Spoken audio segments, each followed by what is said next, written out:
रंभा रामगढ़ पंचायत स्थित पालुरगढ़ रे पंडित जगन्नाथ दास एवं सहयोगी मंत्रध्वनि रे एक राजाभिषेक समारोह अनुष्ठित हो जाइछि।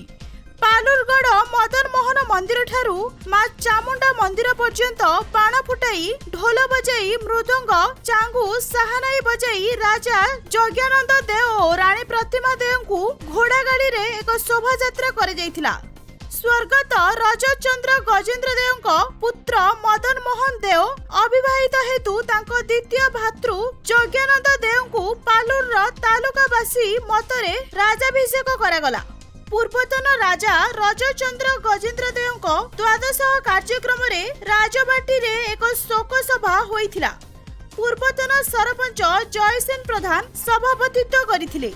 एथिरे मुख्य अतिथि पूर्वतन उपबाचस्पति रामचंद्र पंडा, पूर्वतन गंजाम ब्लॉक अध्यक्ष सुरत प्रधान, पूर्वतन अध्यक्षा गीतांजलि बेहेरा, रामगढ़ पंचायत सरपंच संतोषिनी बेहेरा, आशीष पटनायक, सुरेंद्र पलाई, शिक्षाविद बानांबर पलाई, बिरुलीगढ़ राजा महेंद्र विक्रम सिंह देव, विष्णु प्रसाद सिंह देव, कुमार चंद्र पोलई, तारिणी गौड़, रंजन तरेई, गणमाध्यम प्रतिनिधि बनवासी सेठी प्रमुख योगदान करथिले। पालुरगढ़ कवि केशव युवक संघर समस्त सदस्य एवं गतिकृष्ण पटनायक, अनिल पटनायक, विक्रम दास सहयोग करिथिबा बेले गुरुजी विष्णुचरण बेहेरा कार्यक्रम संचालन करिथिले।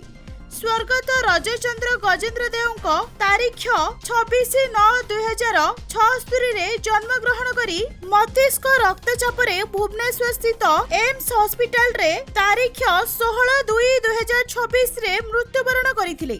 से जणे अमलापड़ा स्थित समर्पण एकेडमी परिचालन संस्था समर्पण एजुकेशनल ट्रस्ट रो सभापति भाबे रहिथिले। से जणे धर्मपरायण व्यक्ति एवं जननायक, मेलापी, समाजसेवी, मिष्टिभाषी थिले।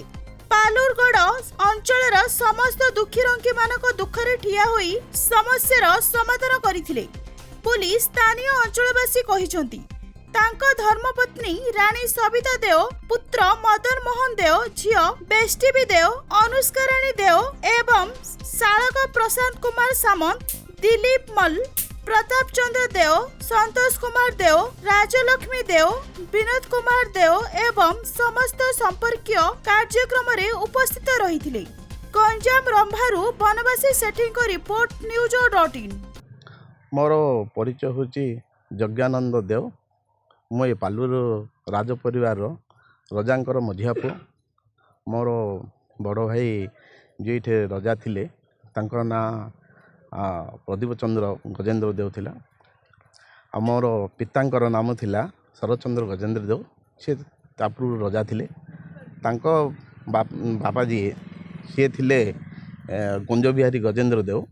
हाँ आउ मोर पिता जितले 2011 मसीह काल हो गले जगन्नाथंकर रथयात्रा समय बाहुड़ा है।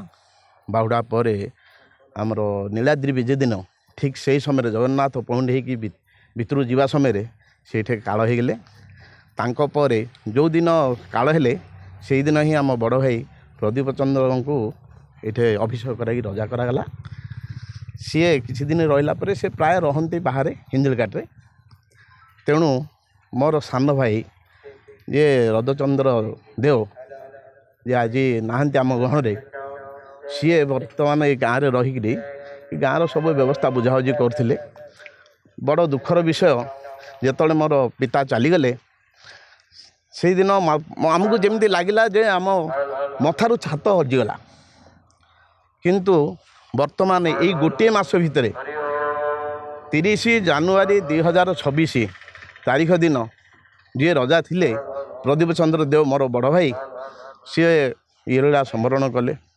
तार 15 दिन जाइनी मोर सान भाई जी गाँव में रही सब बुझाबुझी करते सी हठात चलीगले 16/2/2026 तारीख दिन भुवनेश्वर एम्स हॉस्पिटल रे। दुखर पहाड़ आम उपर माड़ बसला। दुखर सागर मु भसे दी दी भाई पलैले मु मझिरे जड़े रही। आउ आज ग्रामवासी माने तांकर रजार परिवार प्रति ତାଙ୍କର ସହାନୁଭୂତି ଆଉ ତାଲୁକାର ହଁ ସମସ୍ତଙ୍କର ଆମ ପ୍ରତି ଯେଉଁ ମମତା ରହିଛି ସେ ମମତାକୁ ଇଏ କରିକି ମୋତେ ପ୍ରସ୍ତାବ ଦେଲେ ଯେ ଆଜ୍ଞା ଏ ରାଜ ପରିବାର ବର୍ତ୍ତମାନ ଶୂନ୍ୟ ହୋଇଯାଉଛି ଆଉ ଆପଣଙ୍କ ବଡ଼ ଭାଇ ପରେ ଆପଣ ହିଁ ରଜା ହେବା ଦରକାର ନହେଲେ ଶୂନ୍ୟ ହେଇକି ରହିବ। ଆମର ପରମ୍ପରାକୁ ଆମେ ବଞ୍ଚେଇ ରଖିବା ପାଇଁ ଆମେ ସମସ୍ତେ ନିଷ୍ପତ୍ତି ନେଲୁ ଯେ ଆପଣଙ୍କୁ ଏଇଠି ଅଭିଷେକ କରିବୁ ବୋଲି। ମୋ ସାନ ଭାଇର ଆଜି ଦ୍ୱାଦଶ ଦିବସ, ଏହି ଅବସରରେ ମୋତେ ଏଇଠି ରାଜାଭିଷେକ ଆଜି କରାଯାଉଛି। ଆଉ ଲୋକମାନଙ୍କର ଆମର ଏଇ ପାଲୁରୁ ତାଲୁକାର ସମସ୍ତ ଗ୍ରାମବାସୀଙ୍କର ଆସ୍ଥା ଭରସାକୁ ମୁଁ ପାଥେୟ କରିକିରି ସେମାନଙ୍କର ସାହାଯ୍ୟ ସହଯୋଗ ନେଇକିରି ମୁଁ ଏ ରାଜାଭିଷେକ ଗ୍ରହଣ କରିବି। ହଁ ସେମାନଙ୍କର ଯେଉଁ ରାଜାଭିଷେକ ଗ୍ରହଣ କରିବା ମୁଁ ଯେତିକି ଖୁସି ନାହିଁ ଆମର ପାଲୁରୁ ତାଲୁକାର ସମସ୍ତ ଗ୍ରାମବାସୀ ଏଇ ରାଜ ପରମ୍ପରାକୁ ବଜାୟ ରଖିବା ପାଇଁ ଯେଉଁ ସେମାନଙ୍କ ଉତ୍ସାହ ମୋତେ ବହୁତ ଖୁସି ଆମ ପରିବାରକୁ ଦେଇଛି। ତେଣୁ ସେମାନଙ୍କର ମତକୁ ରକ୍ଷା କରି ମୁଁ ଆଜି ନେଉଛି ଆଉ ସେମାନଙ୍କ ସହଯୋଗ ନେଇକି ମୁଁ କାମ ସବୁ କାର୍ଯ୍ୟ ଚଳେଇବି। ଆଉ ଧନ୍ୟବାଦ। ପୁରୀରେ ସମ୍ପାଦନ ହୋଇଥିଲା। ବର୍ତ୍ତମାନ ଆମର ପରିବାରରେ ଗୋଟେ ଅଛି ପ୍ରଥା ଅଛି ରାଜାଙ୍କର ରାଜାଭିଷେକ ହେବ। ସେଥିପାଇଁ ଗ୍ରାମବାସୀ ତାଲୁକାବାସୀ ମୋର ବଡ଼ ବାପା ଯଜ୍ଞାନନ୍ଦ ଦେଓଙ୍କୁ ମନୋନୀତ କରିଛନ୍ତି। ସିଏ ରାଜାଭିଷେକ ହେଲା ପରେ ଆମ ପରିବାର ସମସ୍ତ ଲୋକ ସମସ୍ତ ସଦସ୍ୟ ସବୁ କାମ ସୁଚାରୁ ରୂପେ ସମ୍ପାଦନ କରିବୁ। ଧନ୍ୟବାଦ।